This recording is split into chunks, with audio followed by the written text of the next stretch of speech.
নমস্কার বন্ধুরা, নতুন দিনের সাথে নতুন এক রেসিপি নিয়ে হাজির হলাম। তো চলেন কি রেসিপি আজকে আমি বানাচ্ছি, চলেন দেখাচ্ছি। আজকের রেসিপি মটর আলু পনির।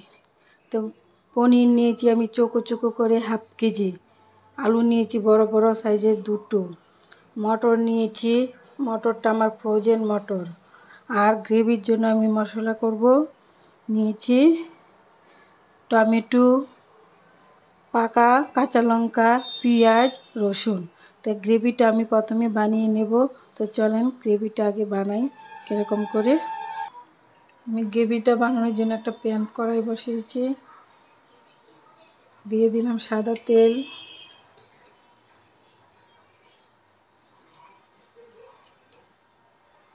দিয়ে দেব কয়েক টুকরো রসুন,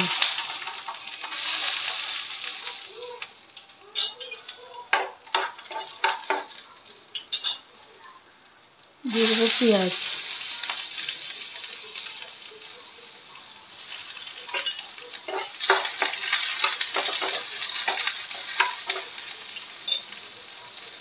লঙ্কাটা,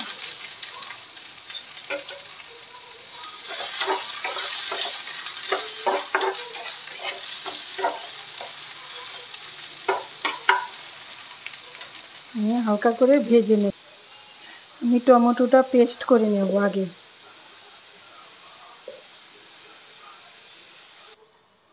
আমি টমেটোটা পেস্ট করে নিয়েছি। আমার এই পেঁয়াজ, কাঁচা লঙ্কা, রসুন এরকম করে ভেজে নিয়েছি, এখন পেস্ট করে নেব। আমি এখন ভাজা পেঁয়াজগুলো পেস্ট করে নেব, ঠান্ডা করে পেস্ট করে নেব। তার সাথে দেব দইটা আমি জল ঝরিয়ে নিয়েছি, দিয়ে এখন পেস্ট করে নেব। কড়াই বসিয়ে দিয়েছি, এখন আমি পনিরগুলো ভেজে নেব। দিয়ে দিলাম সামান্য বাটার আর তেল মিশিয়ে আমি পনিরগুলো ভাজবো।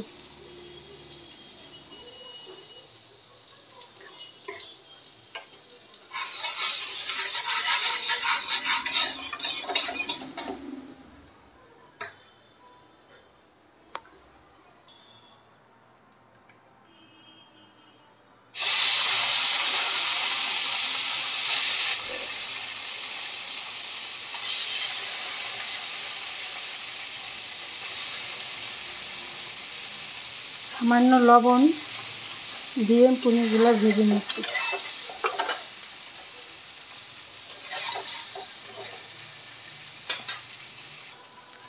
পনিরগুলো আমি এরকম লাল লাল করে ভেজে নিয়েছি, এখন নামিয়ে নেব।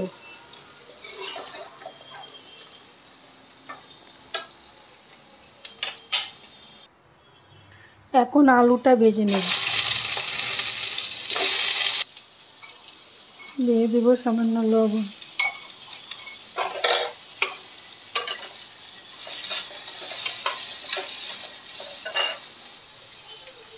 দিয়ে দেব হলুদ সামান্য।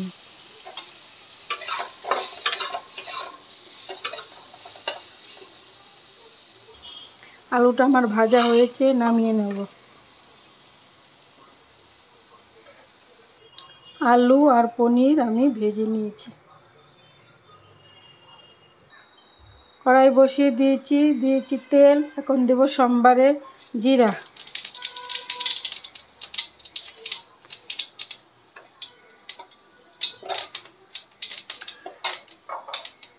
দিব সেই টমেটো পেস্ট,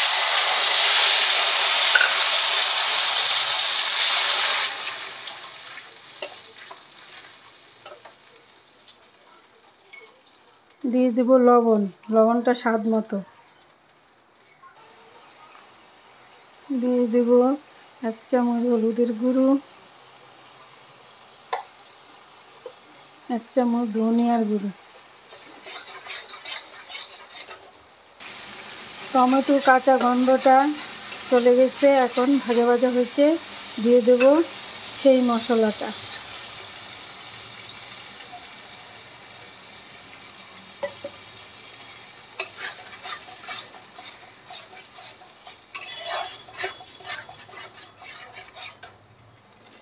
দিয়ে দেব কালারের জন্য একটু শুকনো লঙ্কার গুঁড়ো। দিয়ে দেব এখন আলুগুলো।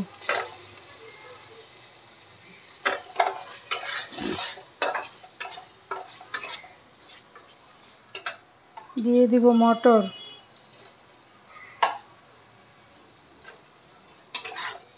দিয়ে একটু কষিয়ে নেব।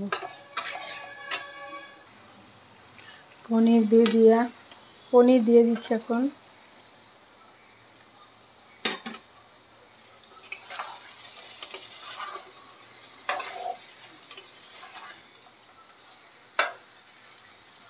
দেব সামান্য ঝোল।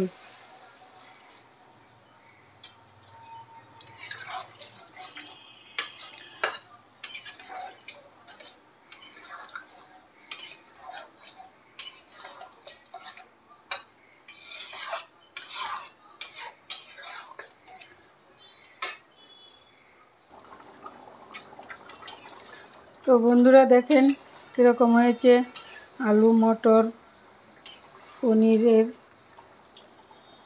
ঝোলটা।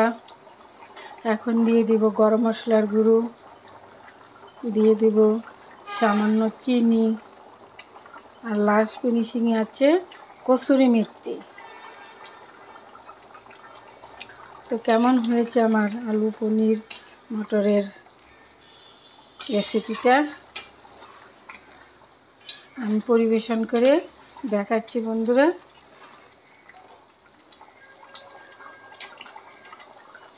যদি ভালো লাগে আমার রেসিপি লাইক কমেন্ট দিয়ে যাবেন, পাশে থাকবেন। তো বন্ধুরা আমি পরিবেশন করে নিয়ে এসেছি। তো কেমন হয়েছে আমার আলু মটর পনির দিয়ে রসাটা, ঝোলটা, যাই হোক তো কেমন হয়েছে লাইক কমেন্টের মাধ্যমে আমার পাশে থাকবেন যদি ভালো লাগে আমার রেসিপি। তো টাটা বাই বাই, আবার দেখা হচ্ছে আগামী এক ভিডিও নিয়ে, নতুন রেসিপি নিয়ে। ততক্ষণ ভালো থাকার অনেক অনেক শুভকামনা রইল। ভালো থাকবেন অনেক।